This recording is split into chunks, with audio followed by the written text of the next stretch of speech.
안녕하세요. 처음 교회 성도 여러분 반갑습니다. 김가루 목사입니다.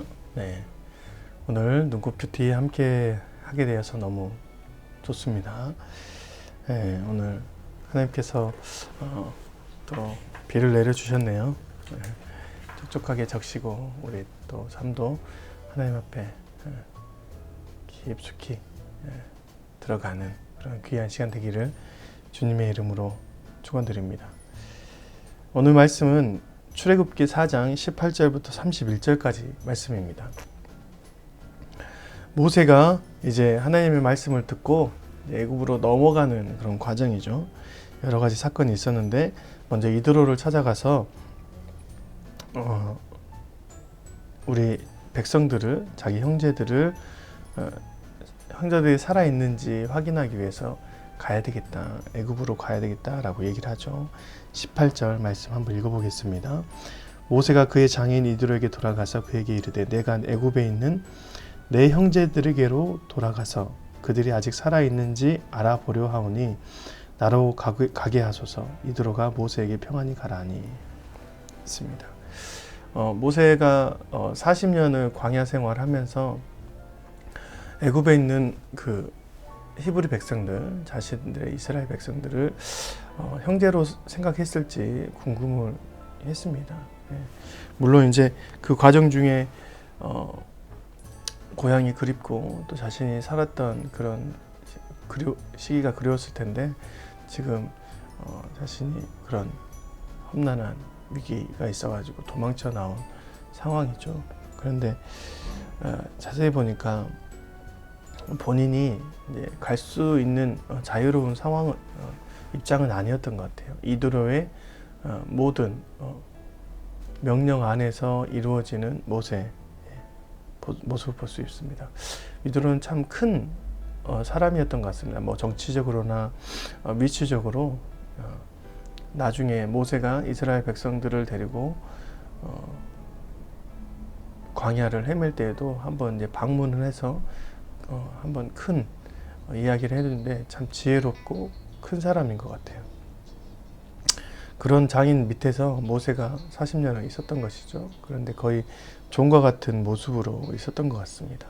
목자의 직업으로 있었던 것 같아요. 그런 과정 중에 모세가 자신의 입장도 세울 수 없고 또 마치 이드로의 밑에서 종과 같이 살아갔던 그 시기를 보내면서 애굽으로 돌아가서 자기 형제들을 살핀다라고 했을 때 자존감의 문제나 열등감의 문제가 많이 있었을 것입니다.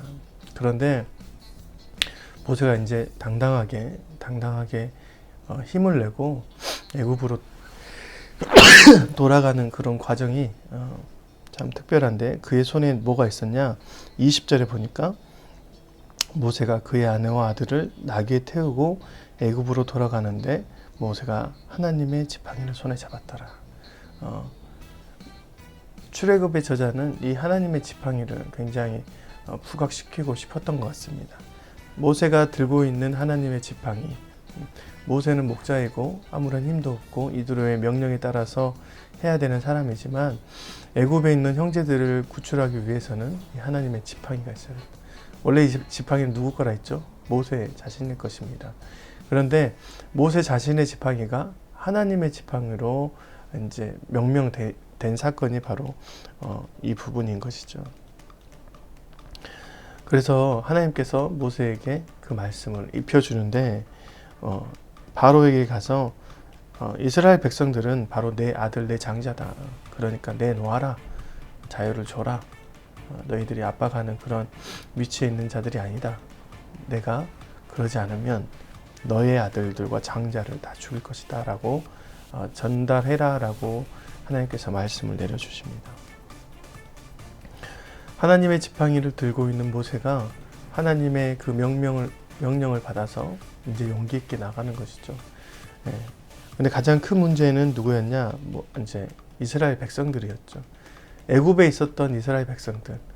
생각해 보세요. 40년 동안 아무런 정적도 보이지 않고 그냥 80세 노인이 와서 허름한 모습으로 자기가 이스라엘 백성들을 구출하겠다. 하나님께서 그렇게 말씀하셨다라고 말하는 그런 장면들이 그들에게는 좀 너무 생뚱맞았을 거예요. 400년 동안 하나님께 부르짖었지만 지금 이 상황에서 광야로 나간다는 자체가 굉장히 믿기지 않은 그런 상황인 것이죠. 근데 그런 상황에서 이제 모세가 이스라엘 백성들에게 만날 때 가장 큰 도움이 됐던 것은 바로 아론입니다. 아론이 장로들을 모으고 또 백성들의 이제 지도자들을 모아서 그들에게 하나님의 말씀을 전해주는 장면이 있어요.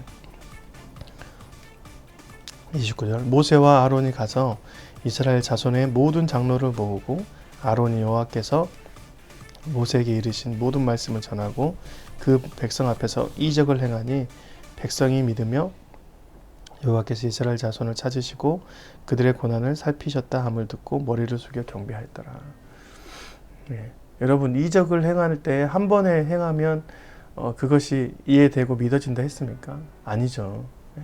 지속적인 이적이 있어야 되는데 이들이 이제 이적을 행할 때 단 한 번의 이적으로 그들의 백성들이 하나님 앞에 경배하고 머리를 숙일 수 있었던 것은 실은 아론의 큰 위치적인 상황이었습니다. 아론은 모세는 미디안에서 그 백성들을 떠나 있는 상황이었지만 아론은 그 안에서 계속 함께 고통받고 힘겨워하면서 그들의 대표 지도자격인 모습을 취했습니다. 그래서 하나님께서 모세와 아론의 만남을 준비시키셨고 그 과정 중에 이스라엘 백성이 아론의 지도력에 모세를 받아들인 것이죠. 지금 이스라엘 백성은 아론의 지도력에 영향을 받은 것입니다. 그리고 하나님을 그 아론을 통해서 체험한 것이죠. 네. 여러분 만남이 참 중요한 것 같아요. 그리고 뿐만 아니라 하나님께서 준비한 만남은 더 귀한 것 같습니다. 이스라엘 백성들을 구출하는 데 있어 가지고 모세도 굉장히 중요한 역할을 했지만 아론은 그들과 모세를 이어주는 또 하나님을 발견하게 하는 굉장히 큰 인물이었던 것 같습니다. 우리가 이제 그런 만남들을 우리 삶에서 있을 때 쉽게 보지 않고 정말 진중하게 보고 하나님이 주신 관계이다. 이 모습 안에서 우리가 정말 하나님 앞에 경배를 드려야 된다라고 생각하면서 나아갔으면 좋겠습니다. 여러분의 삶이 어떤지 잘 모르겠으나 정말 하나님께서 주신 귀한 삶의 모습들, 또 흐름들, 시간들, 만남들 정말 귀하게 여기시고 그 가운데서 주님을 발견하는 하루가 되었으면 좋겠습니다. 갑자기 피난편이라는 그런 주제로 이게 나오잖아요. 여러 가지 사건이 있지만 제가 느끼기에는 이스라엘 백성들을 언약 백성으로 삼기 위해서 하나님이 모세를 취하는데 아들들이 할례를 받지 않았다. 근데 하나님께서 그를 죽이려고 했다라고 얘기하는 것 자체가 이제 저자의 할례를 언약 백성을 이렇게 부각시키기 위한 장면 아닌가. 그런데 여러 가지 정말 이건 난해 구절 중에 하나입니다. 24절부터 26절까지는 난해 구절 중에 하나예요.